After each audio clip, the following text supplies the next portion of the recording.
Namaste. Welcome to Buddha's teaching. Today we have a couple of things to go over. Just food for thought or food for our mind. As we know, the body needs good food. The mind also needs good food. What you put in, that's what you get out from it. So it's important that what we feed our mind is of something good and wholesome, something that is of beneficial, that is good for ourselves and also good for others. Domestic issues. When issues arise in your families, when there are disagreements in your families or between you and your partner, how do you handle it? Does your anger get jacked up fast? Do you resort to yelling to get your point across? Do you slam on the phone, hang up the phone, yell into the phone? Do you throw around pots and pans and break dishes, bottles and glasses? Do you punch a hole on the wall? Or do you hurt or harm the person you talk to, your wife, your children? You hit them, you spank them, you whip them with sticks and bells and all that. These and more, of course, then there's many more action of violence are the signs, sorry to say, that you are an ignorant person. Don't take it personal yet. Let's hear about this. Ignorance is not stupid.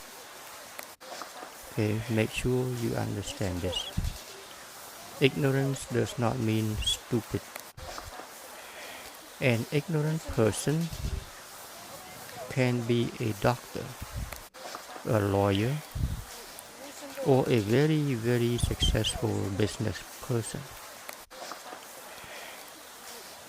An ignorant person does not understand life. An ignorant person does not know how to handle life.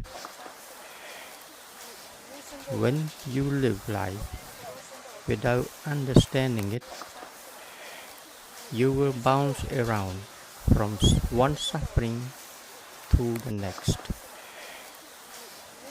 Your life is never fulfilled. Your life is hollow. Your life is not complete.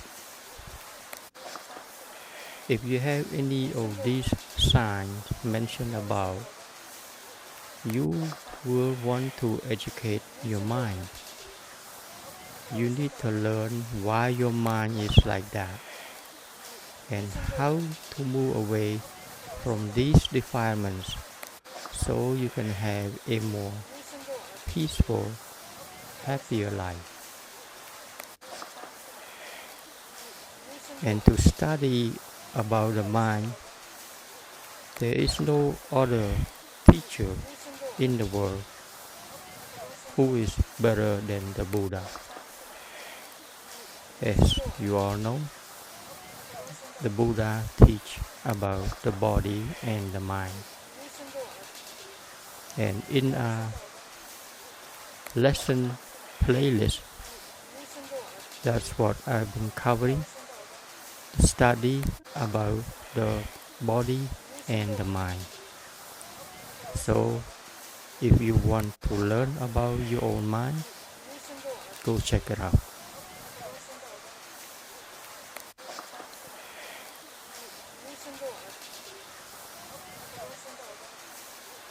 The stream. What are we talking about? The stream. Brooks, streams, rivers, waterfalls, they flow effortlessly down the terrains through rocks and sand, dirt and gravels, forests and open fields, and they all end up in one place, the ocean.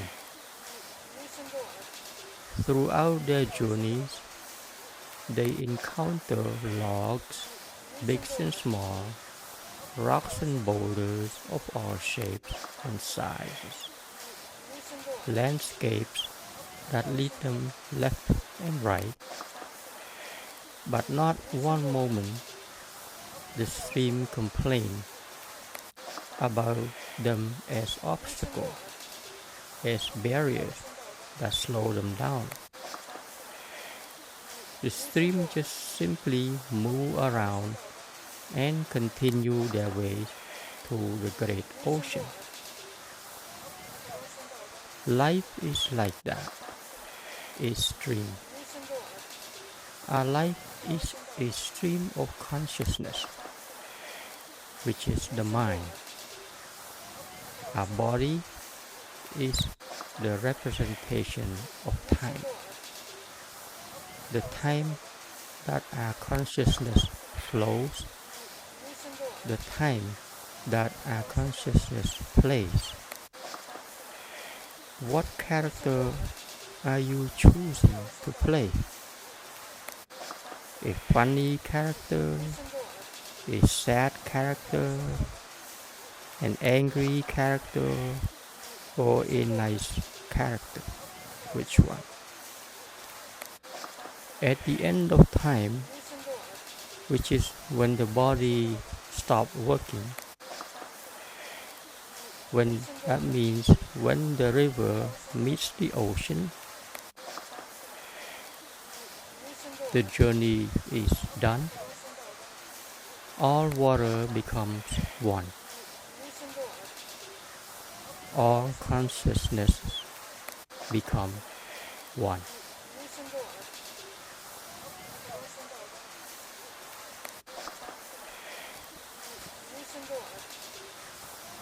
Art of talking.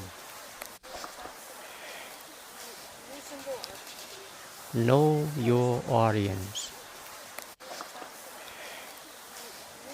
You have a message to deliver.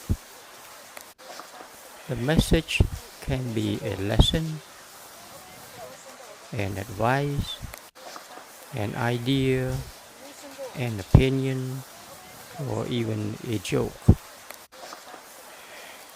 Do you know the people or the person on the receiving end? How is the relationship between you and your audience or the people you are talking to?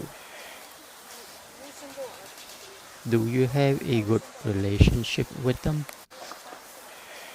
Are you in talking terms with them? Are they in the right mood to receive your message? There are many factors at play in order for you to get the message across. Time is a very important factor in delivering the message. If you have an audience that seeks your message, be it an advice, a lesson, or opinion, you already have an open door. Your audience is ready to listen, ready to receive. This is your best case scenario. For example, if you're a teacher, you probably have a good idea what I'm talking about. When you have a attentive classroom, because that is when they can receive, that is when you can deliver your message, which is the lesson that the teacher wants to teach.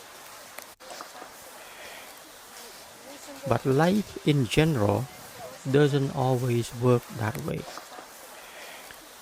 So you will need to know when to talk and also how much time you will talk.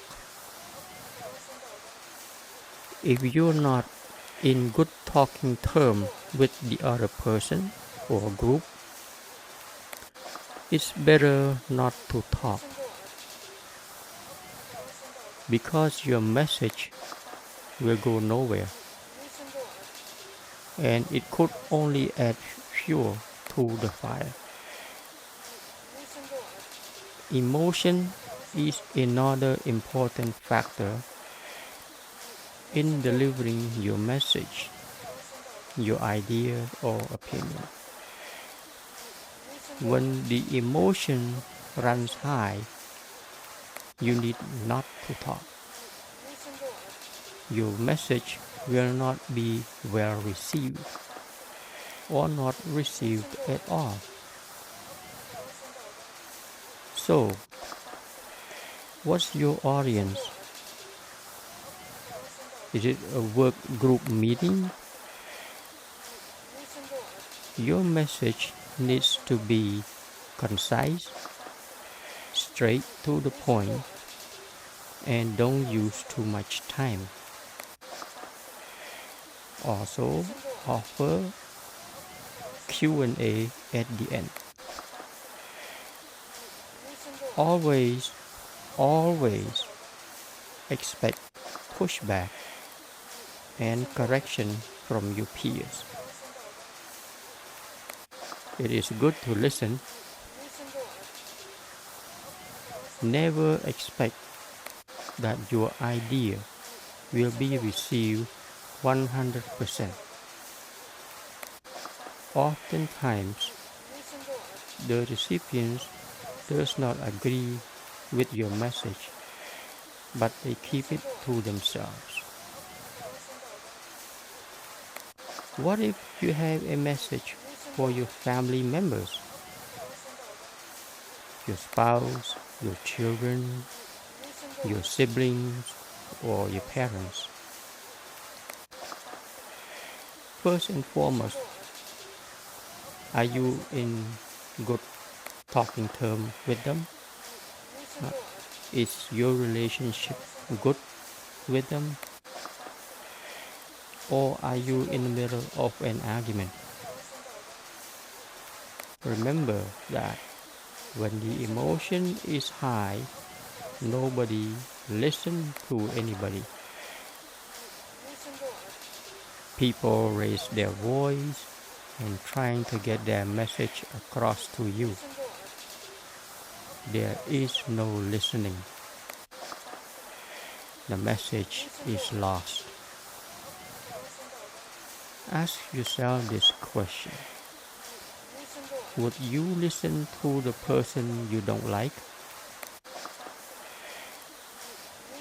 The minimum requirement to deliver your message is that you must be at least a friend, a good person in their view, and then they may lend an ear for you.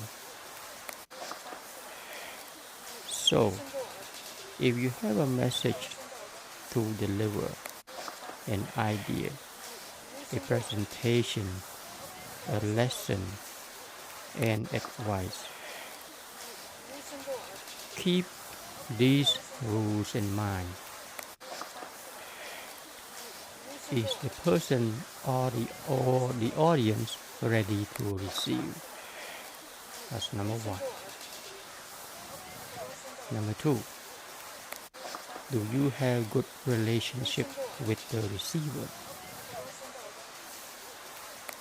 Number three, is it the right time?